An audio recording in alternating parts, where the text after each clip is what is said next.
구체적인 것을 끝없는 다양성의 철학일 것 같은데 사실은 거기서 뭘 이야기하고자 해요? 늘 죽음과 금욕주의나 귀족성을 통해서 어디로 도달해야 되죠? 그 잠재대원의 일자리에 도달해야 되잖아요.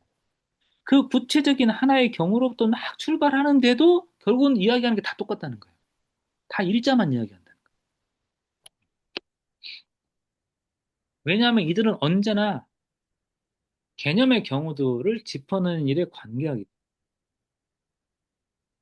개념의 어떤 개념의 경우들을 짚었는데 이때 이 개념이 뭐냐면 무슨 말이냐면 정확하게 뭐냐면 일자라는 개념이에요. 일자라는 개념의 사례들에 불과하다. 경우들이라고 번역을 했는데 이제 케이스잖아요, 케이스. 그러니까 수많은 사례들을 보는데 그건 어떤 사례들이냐? 일자라는 개념의 사례들이다. 이렇게 보는 거예요. 만약 경우가 첫 번째 것이 아니라고 한다면 따라서 경우가 아니라 개념으로부터 사유가 출발한다면 어떻게 되냐? 개념에서 출발하면 어떻게 되죠? 개념에서 출발해버리면 플라톤이 되는 거예요. 플라톤은 이데아에서 출발하니까.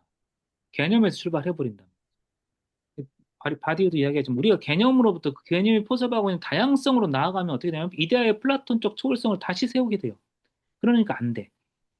하지만 들레즈가 플라톤주를 뒤집는 것이라는 계획에 충실지 못한 것이 이것은. 그래서 뭐가 돼야 돼요? 들레즈는 특이한 케이스를 중심으로 가야 돼요. 그런데도 일자로 회귀하는 거죠. 들레즈에 따르면 내재성의 강제에서 당시에는 사유가 이미 시작되어 있는 곳에 서 있다. 내재성은 뭐냐면 일자의 내재성이죠. 일자가 강제하는 곳에 당신은 서 있어요. 또는 특이한 한 경우가 가장 가까운 곳에 특이한 케이스의 운동과 가장 가까운 곳에 당신이 서 있다. 즉 그것이 당신의 등 뒤에서 사유를 하고 그것이 뭐죠? 일자죠, 일자. 일자가 늘 등 뒤에 있어요. 당신을 밀치고 강제한다. 이것이 들레즈가 말하는 경우의 효력이다, 이런 거예요. 음. 이게 바로 뭔가 특이한 것을 계속 보고 있는데도 이미 일자가 지배하고 있는 거죠. 그의 저서에서 들레즈가 어, 어, 어, 자유간접화법을 끊임없이 사용하는 것. 자유간접화법은 뭐냐면 누가 말하는지 잘 모르겠는 거 있죠. 그 이수영이 말하면서 인용부를 안 붙이고 그냥 말을 해버린 거죠. 이수영이 들레지 말을 하면서 이런 게 자유간접화법이에요. 이거 왜 쓰냐? 음, 바로 이런 일 때문이에요. 뭐냐면 들레즈가 말하는 것 같기도 하고 아닌 것 같기도 하는 거 이게 바로 뭐죠? 특수한 사례를 말하는 것 같은데 결국 일자가 말하는 거. 똑같은 구조라는 거예요. 자유간접화법하고. 이해 가시나요? 충분히. 그러니까 푸코가 말하는 것 같은데 결국 들레즈가 이야기하고 프루스트가 말하는 것 같은데 들레즈가 이야기하고 특이한 케이스 영화를 얘기하는 것 같은데 결국 일자 이야기를 하고 똑같다는 거예요, 구조가.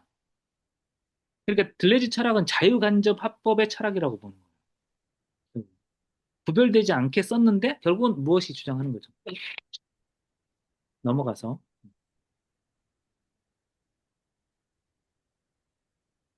쭉 58쪽으로 넘어갑니다. 너무 불필요한 문장이 많아서 둘, 넷, 여섯, 여덟, 열두 줄을 보면 이처럼 사유는 여기 있죠.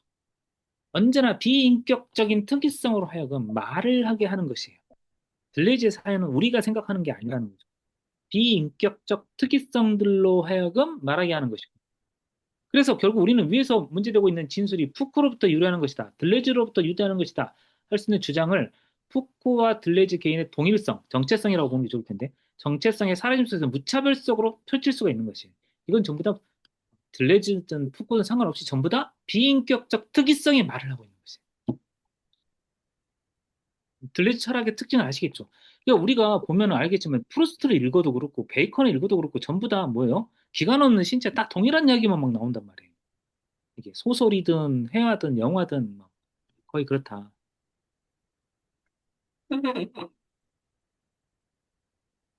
그러나 여기서 우리가 경우에 이 같은 강제, 이 다양한 사례들이 있는데 이 사례들의 강제가 들레즈의 사유를 하나의 거대한 서술, 현대적 다양성의 한 모음으로 만든다고 상상하는 순간 오류는 시작된다.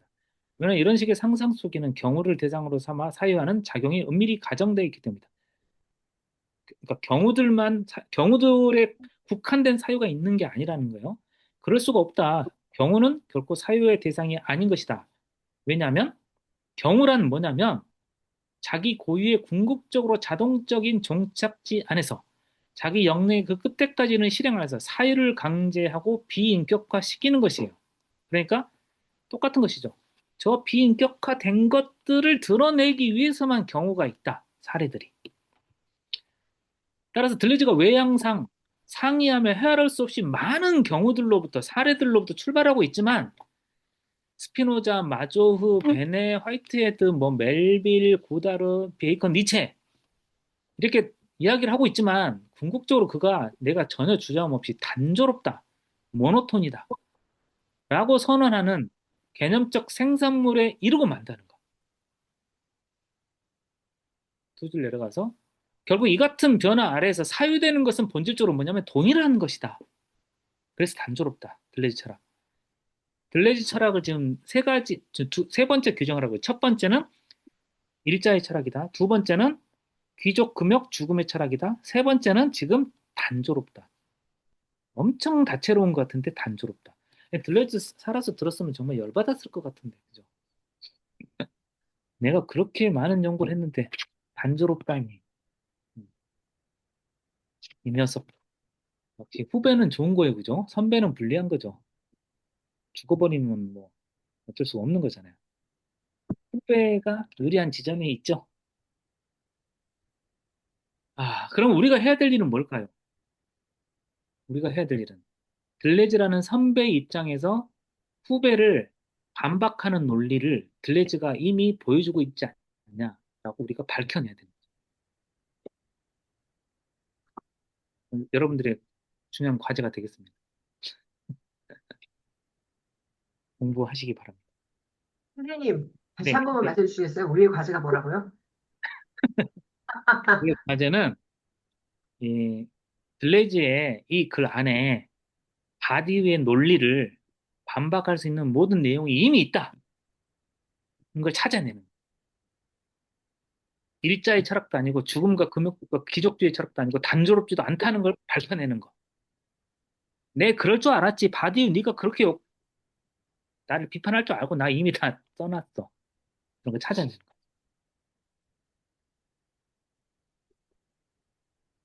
이런 이유로 해서 들레즈가 말하는 이질적인 것의 권리들이란 강제된 권리들, 제한된 권리. 이게 왜 강제되고 제한된지 알겠죠?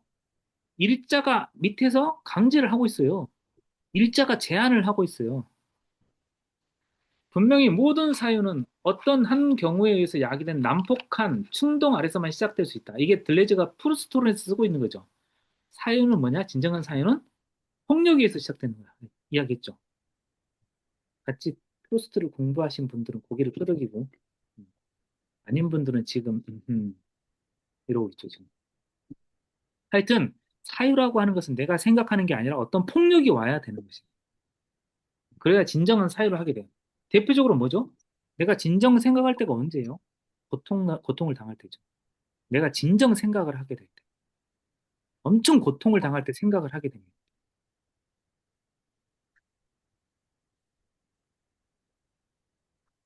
달리 말하면 사유가 어떤 하나의 정해진 원칙으로부터 시작한다는 건 애초부터 배제되어 있어요. 정해진 원칙을 말하는 건 데카르트나 이런 사람들 말하는 거예요. 그죠? 우리의 사유는 공통의 상식의 공통의 어떤 이제 양식의 근거에 있다. 이렇게 생각하는 거. 공통의 양식은 없죠. 사유에는. 이때 각각의 시작은 그 자체가 각각의 특이한 충동에 해당한다는 것. 하나의 시작이 그에 해당하는 하나의 특이한 경우를 제시하면 물론이다. 하지만 그럼에도 불구하고 이처럼 시작된 것의 종착지는 반복인데 그곳에는 영능이라는 그 어떤 원천으로부터 비롯된 불변하는 차등적인 것, 즉 여기서 차등적이라고 했는데 차이적인 것이라고 하면 되겠죠. 디퍼런셜이라고 돼 있으니까. 혹은 뭐 미분적인 것이라고 해도 되고 원천에 있는 차이적인 것이 전개되고 있는 것이다. 사실.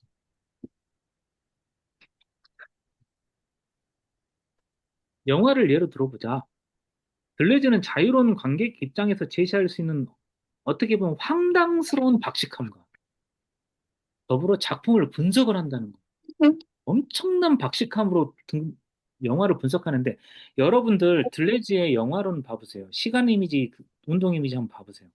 아니, 공부를 하라는 뜻이 아니고 대충 도서관에 뜯겨 보라는 뜻인데 보면은 영화 영화가 이렇게 흘렀다가 어떤 장면이 나왔다 이런 것까지 서술이 다 돼 있어요. 헤어질 결심을 제가 세 번인가 봤는데 지금 구체적인 장면을 생각하면 잘 생각이 안 나거든요. 근데 이 장면 다음에 뭐가 나왔고 이 장면이 왜 잘못됐고 이런 거 있잖아요. 그 영화의 모든 것들을 다 서술해 놨어요. 근데 어떻게 이럴 수가 있죠?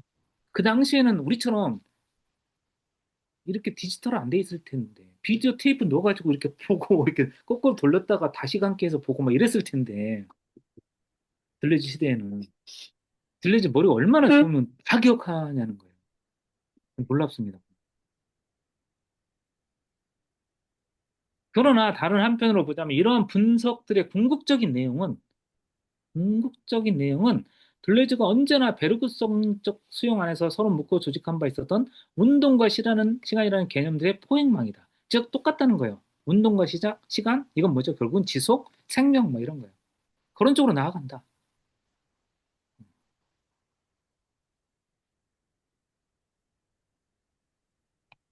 그래서 한 달로 뛰고 그 다음 달 두 번째 달 라스트 레즈는 세밀한 방식에 의해서 영화에 대한 사유의 경우들을 안으로 자신을 내던지고 있지만 영화의 어떤 다양한 사례들을 분석하고 있지만 결국 이 내던짐은 영화를 사유하는 것이 아니다는 거예요. 영화를 사유하는 게 아니라 결국 일자를 사유하는 것이다. 이해 가시죠? 여기까지 충분히. 또 넘어갑니다. 다음 달라. 따라서 들레즈의 철학은 개념을 구체적인 것으로 보는 들레즈의 눈에만 구체적이다. 이게 진짜 굉장히 심한 욕이죠, 그죠? 당신 눈에만 구체적이야.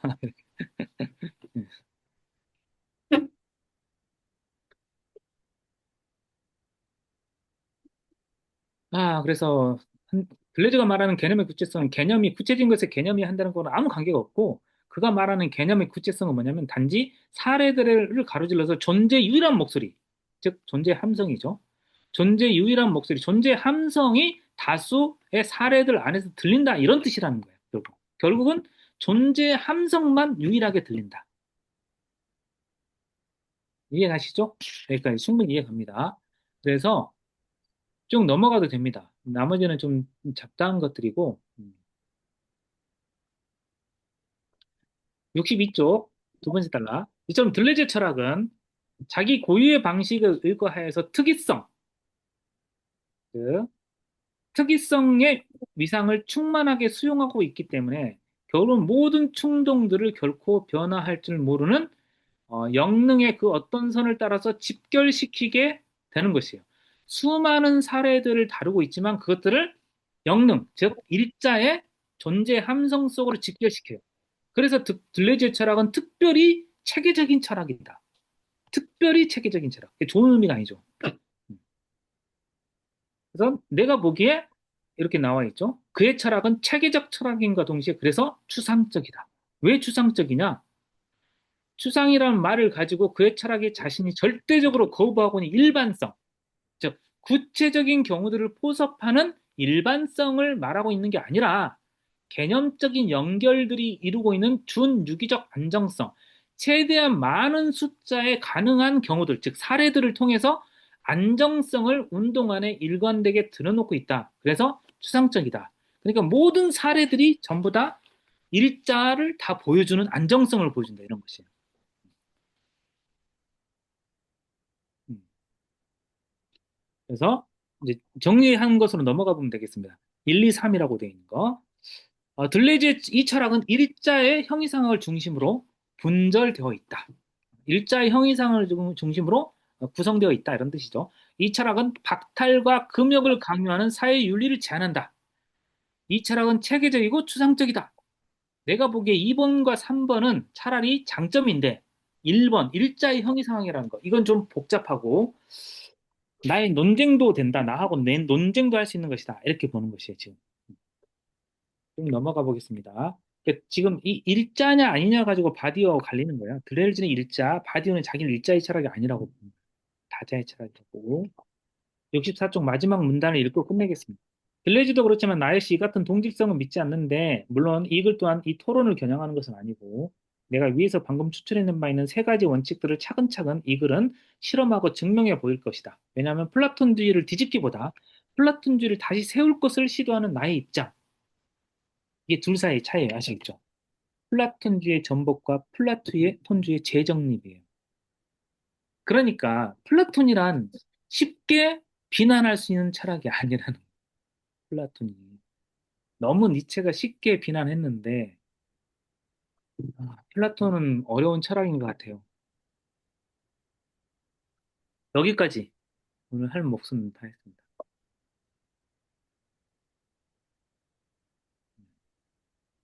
질문 있으면 질문 받는 걸로 하고요. 일자하고 전일자하고 같은 거예요? 같이 써도 돼요. 같이 써도 돼요? 음, 이 전자가 앞전자, 그러니까 선인격적 한 것처럼 아니요, 아니요, 아니요. 아니에요? 전체 전자예요? 그렇죠, 그렇죠. 전체 하나란 뜻. 한 전일자 전체를 할 묶는. 때?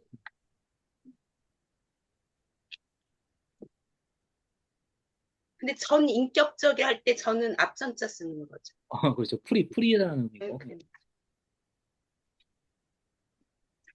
그러면 바디우 관점으로 보면은 들레즈 철학에는 자유가 없다고 봐야 되는.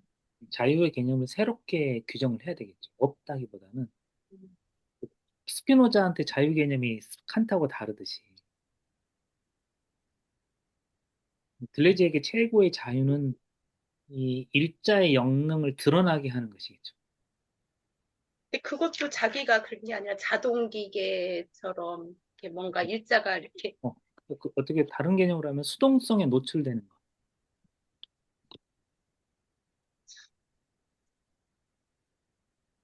그 51쪽에 선택하는 자의 실존 양태요. 음. 그러니까 이 선택하는 자하고 실존 양태의 주체하고 다른 것 같은 느낌이 들어가지고 선생님 설명 음. 들을 때. 내 실존의 양상을 선택하는 게, 잘 생각해 보세요. 이거 대상을 선택하는 게 아니라 내 실존 방식을 선택하는 거예요. 그러니까 음, 내가 커피 아이스 아메리카노를 선택해도 라떼는 남아 있는데 내가 이렇게 선택을 하는 순간 나는 그 존재가 돼버리잖아요. 이런 선택은 완전히 다르죠.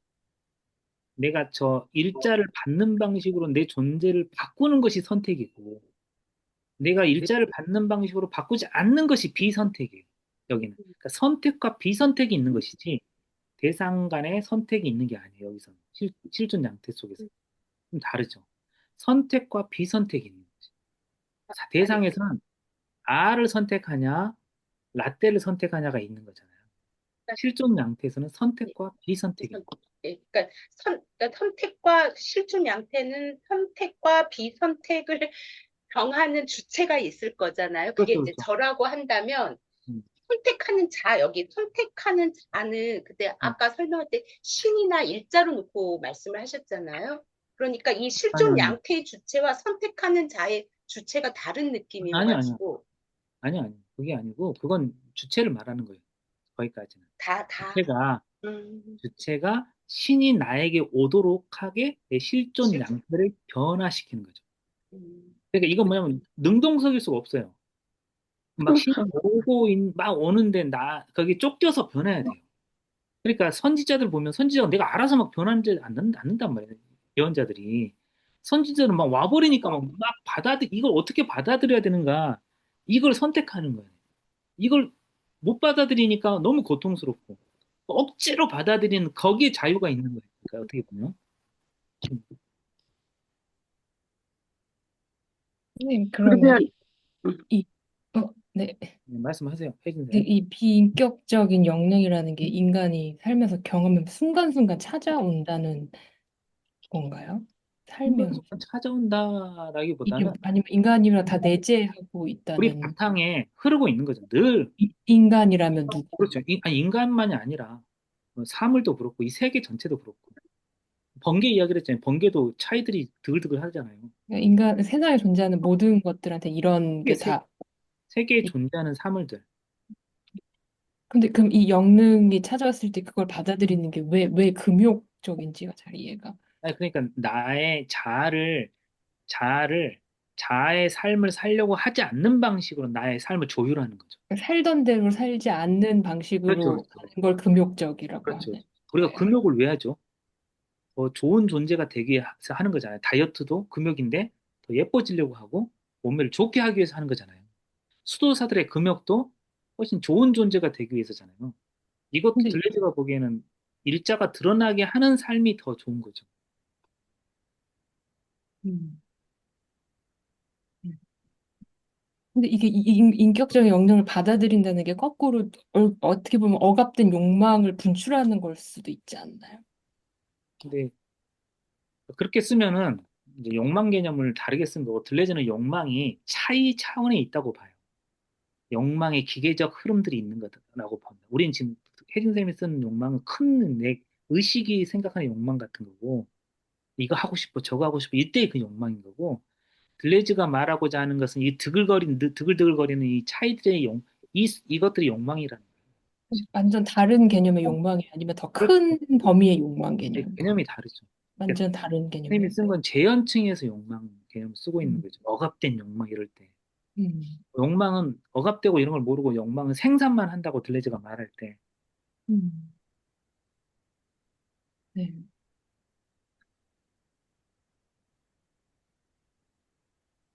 그러면 실존 양태를 선택하는 순간 이제 존재자가 되는 거예요? 존재자가? 존재자, 존재자는 존재자가 존재. 그런 게 있죠. 나라는 아, 존재자가 나라는 네, 존재자가 실존 양태를 선택하는 거죠. 네. 아, 존재자가 있어서. 제가 아, 존재자죠. 그래서 존재자가 일단 전제하고 그 다음에 실존 양태를 선택하는 음. 거면서 그럼 이게 사건인 거예요? 그렇죠. 나에겐 사건을 오는 거죠.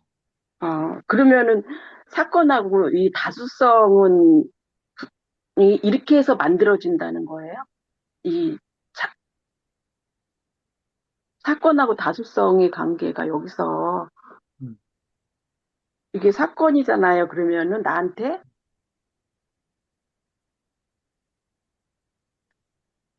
다수성은 어떤 개념을 할 때 다수성을 쓰신 거예요, 지금? 지금 근데 다수성과 일자는 둘레즈의 게 아니다 이렇게 이야기했잖아요. 알겠어요. 그러니까 그 사건들을 통해서 차이가 음, 만들어지는 거죠. 차이가 만들어졌다. 그러니까 그게 너무 굉장히 애매한 표현인데 그래요? 그러니까 너무 애매해서 틀렸다고 말하기도 뭐하고 맞았다고 말하기도 뭐한데 그러니까 구체화시켜서 말을 해야 돼요, 조금 더. 음. 그 사건을 경험해서 나의 차이를 발견하는 거죠. 만들어내는 거. 나의 음, 차이라는 게 재현의 층에도 있어요. 재현의 층에서도 차이가 있을 수 있잖아요. 어제의 나, 오늘의 나가 다르잖아요. 그죠? 음.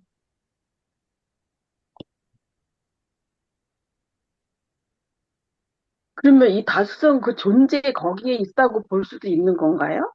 일자 안에 전체라고 그랬으니까 일자는 그냥, 그냥 네, 다수성이라고 하지 않고 네. 차이와 반복의 세계라고 해요. 그래요. 일자의 세계. 근데 금방 그 차이를 말씀하실 때 존재 영역에서의 차이랑 그 미세한 영역에서의 차이 이렇게 말씀하시는데요. 제가 아까 번개에서는 이해를 했어요, 선생님. 근데 제가 나와 다른 사람의 차이라고 생각했을 때 그걸 만들어 가면서 영역이라는 게 생기는 거다라고 생각을 했을 때 그럼 그 차이는 미시적인 게 아니라 그렇죠. 네, 현실인 재현의 거예요. 층에 있는 거죠. 나 저 인격과 다른 존재가 되고 싶어. 나는 더 훌륭한 엄마가 돼야 되겠어. 이런 것도 차이잖아요. 이때는 재현의 층에 있는 차이들이죠. 그러면 그 미시적인 차이는 뭘까요, 선생님? 그러니까 A 번개와 B 번개가 크기가 달라요. 인간에게서. 똑같은 거예요. A라는 인간과 B라는 인간이 달라요, 서로. 이렇게. 그죠? 이때 이 인간의 규모에서 재현의 층에서 차이는 존재에서 말하는 차이가 아니라는 거죠. 이때 차이는. 약간 또 이렇게 말씀드리면 또 환원한다고 그러실 것 같은데 이게 약간 그 칸트의 예지계랑 현상계처럼 재현의 층위를 현상계 그리고 그 내면 그 심층적인 차이의 층위를 예지계 이렇게 봐도 될까요? 안 됩니다. 안 음, 되죠. 절대 안 되죠. 제사의 본질은 차이가 굉장히 어렵네요, 선생님. 나의 참된 있음의 차이. 음. 그러니까 우리는 이제 재현의 층에 살기 때문에 나는 뭐 이렇게 더 좀 훌륭한 사람이 되어야지. 이렇게 훌륭한 사람이 되어야지라고 할 때 그 훌륭함의 어떤 모델이 있잖아요. 그렇죠? 그 모델에 비춰서 내가 어제의 김영옥으로부터 미래의 김영옥으로 나아가는 건데 모델을 갖고 있죠. 훌륭한 사람이라고 하는. 그러니까 이때 차이들은 모델에 종속되어 있는 차이죠. 선생님이 그렇게 말씀하시니까 그 모델이 있다는 게 그게 일자의 모델이 있다고 지금 계속 바둑이가 얘기하는 그거네요. 그게 개념이라고. 아니, 그게 아니고요. 그러니까 모델을 전제하는 플라톤적인 방식이 있고 모델을 전제하면서 차이를 이야기할 수도 있잖아요. 그죠? 그런데 들레즈는 모델을 전제하지 않는 차이를 만들려고 하는 거죠. 그죠? 그것도 일자고. 근데 그건 미시적 수준에 있는 차이들이라는 거예요. 이게 근데 바디오는 계속 얘기하잖아요. 비인격적인 차이들.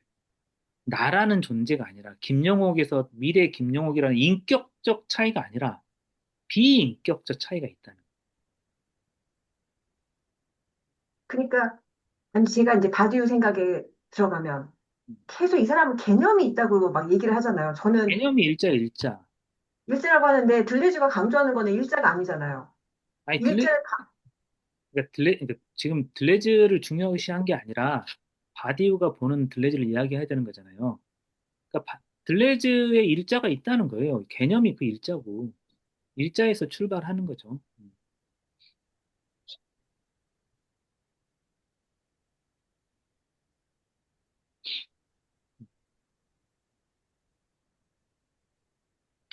근데 저는 가디우가 평가한 이 부분 조금 저도 동의되는 부분이 좀 있기는 하거든요. 그래서 제가 둘레즈 읽을 때마다 느끼는 게 생각보다 이 사람은 좀 도덕적이다 이런 생각 굉장히 많이 했었거든요. 그런데 이게 아마 금욕이나 이런 부분도 좀 그런 것 같고 음, 뭐라 그럴까 약간 좀 그런 이렇게 느낌이 좀 있어요. 다디오가 좀 얘기하는 것 같은 그런 음, 느낌이 들릴 수도 있고.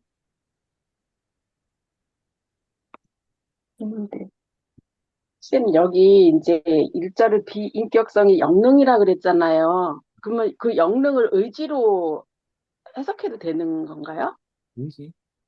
음, 음, 우리 니체의 개념의 권력의지라면 쓸 수도 있겠죠. 음, 니체의 권력의지가 아마 그 영역을 말하는 것 텐데요. 그러니까 재현 이하의 층이. 음,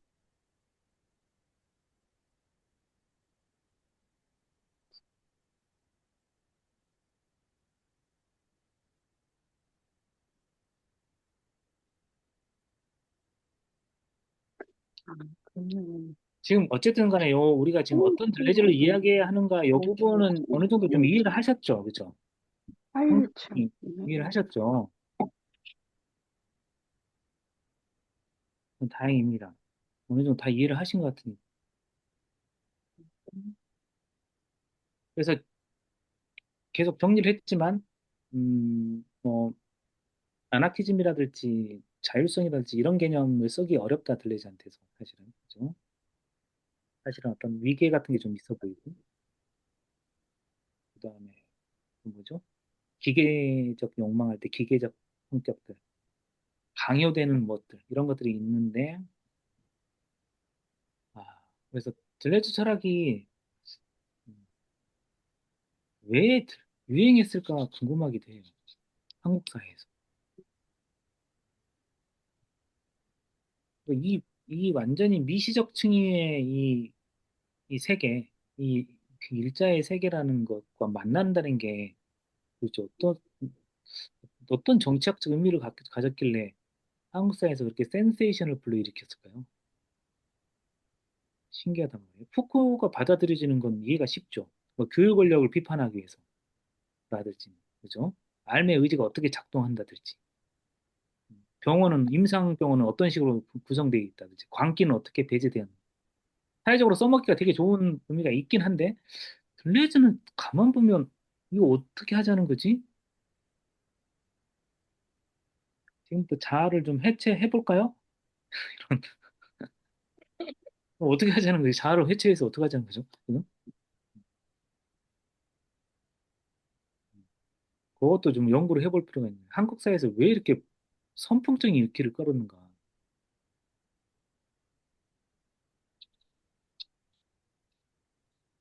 네. 음, 예상 시간보다 좀 많이 지났지만 상당히 이해하신 것 같으니까 다행입니다. 그러면 다음 시간에 또 뵙는 걸로 하겠습니다. 고생들 하셨습니다. 네. 감사합니다. 감사합니다. 감사합니다.